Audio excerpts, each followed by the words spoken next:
Bon, on va voir si vous avez encore un petit peu de logique visuelle. Dites-moi en quoi cette miniature a une mauvaise réalisation et en quoi celle-ci a une très bonne réalisation. Vous avez 4 heures. Bonjour à tous, je suis Coco et aujourd'hui dans cette vidéo on va voir les 5 erreurs qui tuent le plus vos réalisations. Je vais essayer d'être le plus rapide et concis pour vous apprendre à éviter ces erreurs. Donc vous allez voir pourquoi certaines fois vos réalisations ne sont pas bonnes et vous allez voir en quoi les améliorer. Donc on est parti, on perd pas plus de temps que ça. Trop de complexité.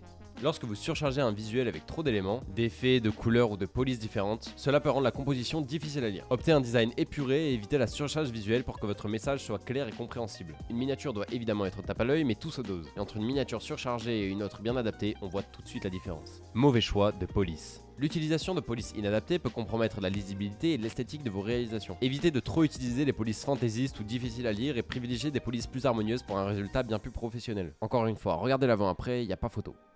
Ne pas avoir des couleurs complémentaires.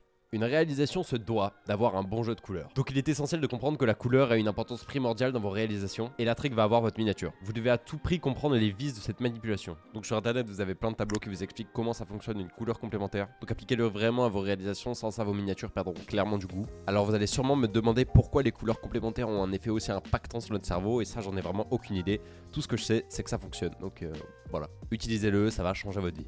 Manque de cohérence. Une identité visuelle cohérente est cruciale pour reconnaître la marque de fabrique d'un youtubeur. Veuillez à utiliser des éléments de design cohérents, tels que la couleur, la typographie, la composition, et veillez bien à le mettre dans l'ensemble des réalisations pour avoir un rendu plus homogène et plus professionnel. Et on peut prendre comme exemple Hugo Decrypt ou alors Riding Zone. Alors pour Riding Zone c'est moi qui fais leur miniature. On voit tout de suite le style qui se répète, donc quand on arrive sur l'accueil YouTube on comprend directement de quelle chaîne il s'agit. C'est bien plus pratique pour reconnaître rapidement quand on est un viewer. Alors j'ai pris cet exemple et il y en a des milliers, donc à vous de voir, vous allez voir que chaque youtubeur a sa patte graphique pour qu'on le reconnaisse plus facilement.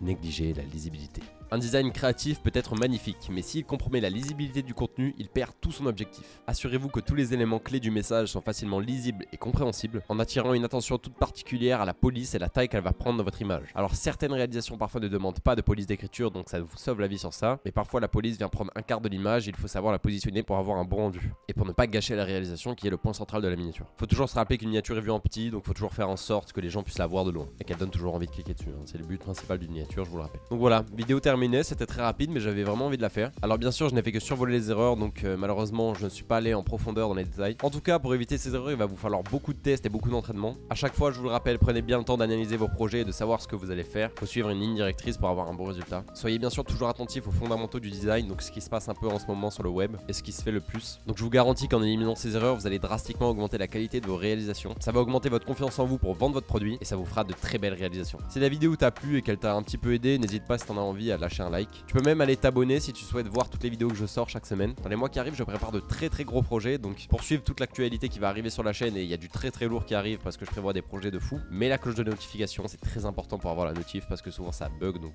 si t'as pas la notif bah tu ne verras jamais la vidéo. Aussi je poste souvent du contenu sur Twitter, si tu ne me suis pas encore va dessus, c'est là où je suis le plus actif. Et si tu souhaites aller un petit peu plus loin et découvrir le métier de graphiste et plus particulièrement de miniamaker, je te laisse te rendre dans la description et regarder le deuxième lien. J'ai un programme dédié pour devenir miniamaker en quelques mois et te permettre de vivre de ce métier qui est juste génial. Donc pour les curieux je vous laisse aller voir et pour les autres on se retrouve dans une semaine pour la prochaine vidéo. C'était Coco, ciao.